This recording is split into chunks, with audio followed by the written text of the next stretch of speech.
26 Juun ee sanadkii 1960 ayay gobolada waqooyi ka qaateen xornimadii gumeystihii Ingiriiska halka kowdii Luulyo ee isla sanadkaasi gobolada koonfureed ay ka xoroobeen gumeystihii Talyaaniga isla maalintaana waxaa midoobay goboladii waqooyiga iyo koonfurta Soomaaliya waxa ay ahayd maalin Jimco ah kowda Luulyo maalin farxadeed waxa ka soo wareegtay taariikhdaasi lama iloobaanka ah 62 sano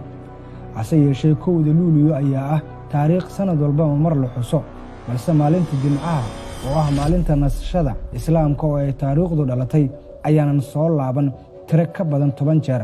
laga soo bilaabo 1960 ilaa iyo sanadkan 2022 oo 62 sano ay ka soo wareegtay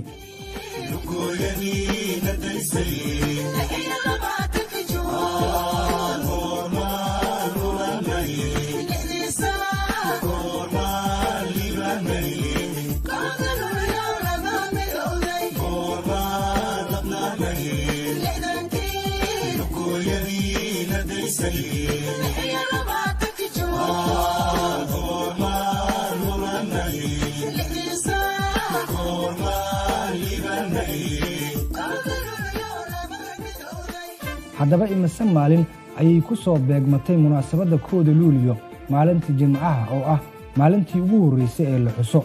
sanad guuridii ugu horeysay oo Jimco ah waxay ahayd Jimco kowda Luulyo 1960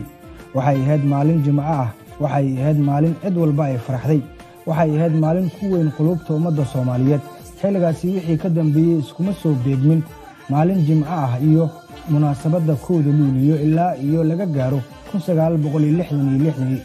oo ay ku soo aaday maalin Jimco ah 6 sano kadib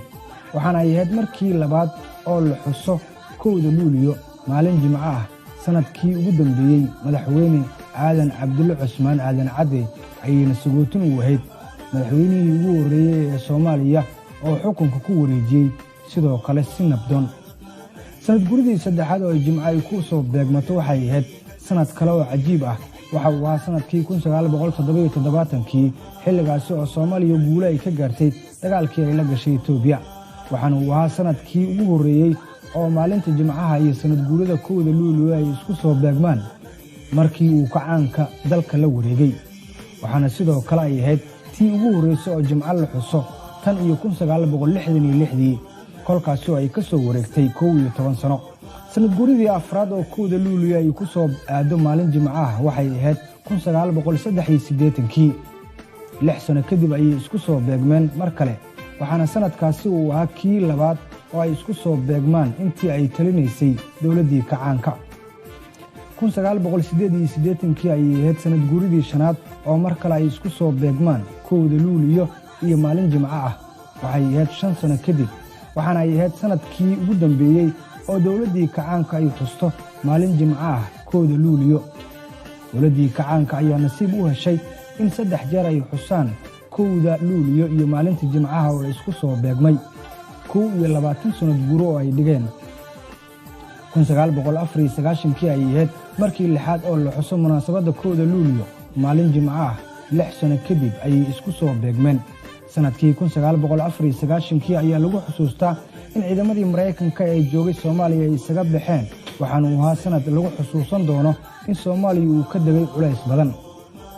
94 ilaa iyo sanadkii 2005 muddo 11 sano ah iskuma soo beegmin kowda Luulyo iyo maalinta Jimcaha intii u dhaxaysay 1994 ilaa iyo sanadkii 2005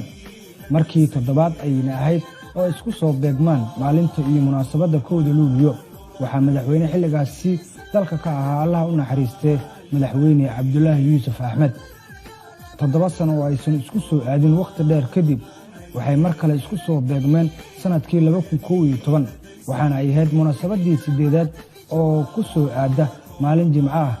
dalka waxaa madaxweyne ka ahaa Shariif Sheekh Axmed oo nasiibkiisu uu siiyay in ay isku soo beegmaan maalinta iyo munaasabadda kowda Luulyo sanadkii 2011 ayaa lagu xusuustaa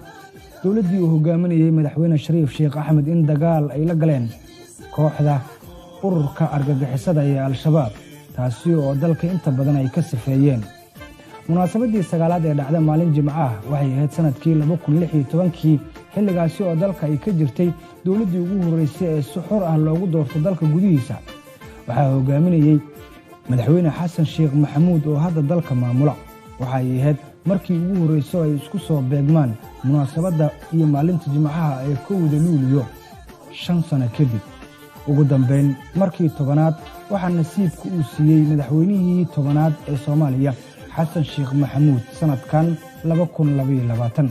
waxay isku soo beegmeen 6 sano kadib.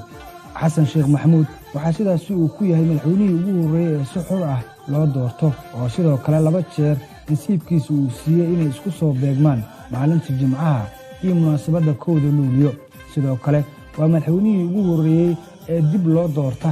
2 jeer. waa rikoor cusub oo kale waxaana uu nasiibkiisu siiyey mar kale madaxweyne xasan sheekh maxamuud. maalmihii ugu badnaa ee la xuso 62 sano ee lasoo dhaafay munaasabadda 1 Luulyo ayaa waxay ahayd maalinta Salaasada, taasi oo la xusay 17 jeer. waxaa ku xiga maalmaha Axadda iyo Isniinta oo la xusay 9 jeer,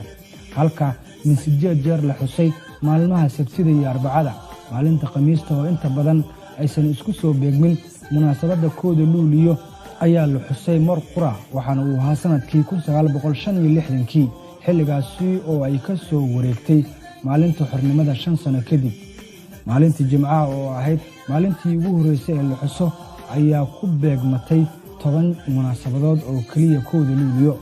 sanadka xiga oo ay isku soo beegmi doonaan munaasabadda 1 Luulyo iyo maalinta jimcaha waxa uu noqon doonaa sanadka 2033 10 sano kadib.